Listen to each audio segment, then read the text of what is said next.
Good morning, children. Welcome back to the social session where we were learning about the rulers and buildings, the architectural style of Shatavahanas. We have seen the temple construction style and the other important courts and palaces, forts construction of Vijayanagara imperial style we have seen. And yesterday we moved on to the construction style of the Mughals, the gardens, tombs and the forts. The style of these Mughals was completely different, which is brought from Persian region. So under this Mughals, the architecture was more complex, and they have even mentioned it in their autobiography. Babur has mentioned in his autobiography his interest of planning a garden with the Charbagh gardens we have seen, where the entire rectangle shaped land gets divided into 4 parts, 4 quarters, and in each quarter a garden, a greenery, a lawn and plants have been placed. So these gardens are called as Chaharbagh gardens, which are symmetrical divisions into 4 quarters. But by the beginning of Akbar, some most beautiful charbaghs and were constructed, and even by Jahangir and Shah Jahan also they have constructed beautiful charbagh gardens at Agra and Delhi. So there were several important architectural innovations also during the period of Akbar.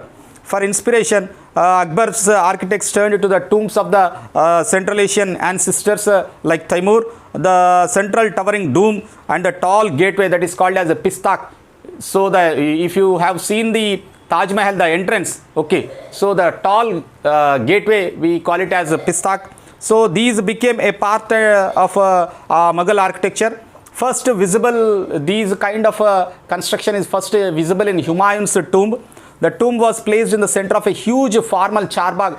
The surrounding will be completely of charbagh garden, built in the traditional known as Yait paradises. That is nothing but Hast Bisht. A central hall surrounded by 8 rooms will be there. The building was constructed with red sandstone edged with white marble. See how beautiful tomb, Humayun's tomb they have constructed.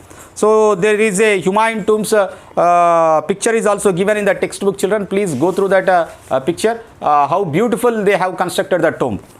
So it was during the Shah Jahan's period that different elegant Mughal architecture was infused together in a grand harmonious synthesis of combination of different architectural styles. His period witnessed a huge amount of construction activity, especially in Agra and Delhi, and the ceremonial halls of public and private audiences. For example, Diwan-e-Khas and we call it as Diwan-e-Am were carefully planned. These are present in the Red Fort. You can look at them. These courts were also described as Chehel-Setan or 40-pillared halls placed within a large courtyard. So that looks very, look gives a very grand look. So such kind of architecture has been constructed during the period of Shah Jahan. Shah Jahan audience halls were specially constructed to resemble like a mosque. जैसे mosque दिखती है, उसका courtyard भी वैसा ही दिखता है. जिधर पे सुल्तान बैठ के रहता है, the राजा बैठ के रहता है, his court also looks like the same kind of thing. The pedestal on which his throne was put, pedestal means on which the king sits, his chair. The pedestal was generally put on the side described as Qibla, the direction in which the Muslims pray. In that direction only his pedestal will be put. Since everybody faced towards that direction when court was in session, the idea of the king was as a representative of the God on earth was suggested by these architectural features.